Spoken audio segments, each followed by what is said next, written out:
السلام علیکم۔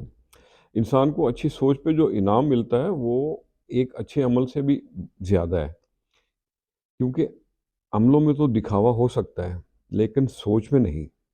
تو آؤ سنیں ہم نیاز کی باتیں، علم، عمل، سوچ کی باتیں۔ شکر گزاری کا شیوا ہو گر، پا جاؤ گے من کی مرادیں۔ آؤ سنیں ہم نیاز کی باتیں۔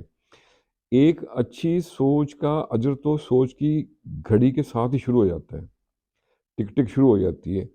اس سوچ پہ عمل چاہے بعد میں کیا جائے لیکن آپ کا جو اجر کا پیمانہ ہے نا وہ لبریز ہوتا رہتا ہے۔ اچھی سوچوں کی حفاظت کرنی چاہیے، انہیں پاک رکھنا چاہیے۔ سوچوں کو پاک کیسے رکھ سکتے ہیں؟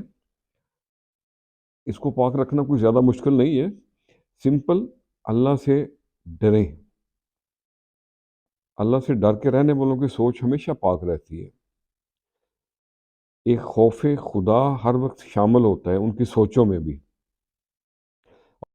اور اپنی سوچ کو ہمیشہ پازیٹیو رکھیں، کیونکہ یہ جو منفی سوچیں ہوتی ہیں نا اور یہ جو زیادہ پریشانی کی باتیں ہوتی ہیں یہ آپ کو ڈپریشن کی طرف لے جاتی ہیں۔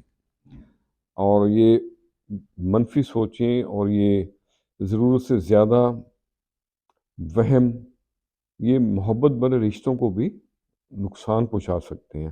بس ایک چیز ذہن میں رکھا کریں، just try to do your best and Allah will do the rest. اللہ اکبر۔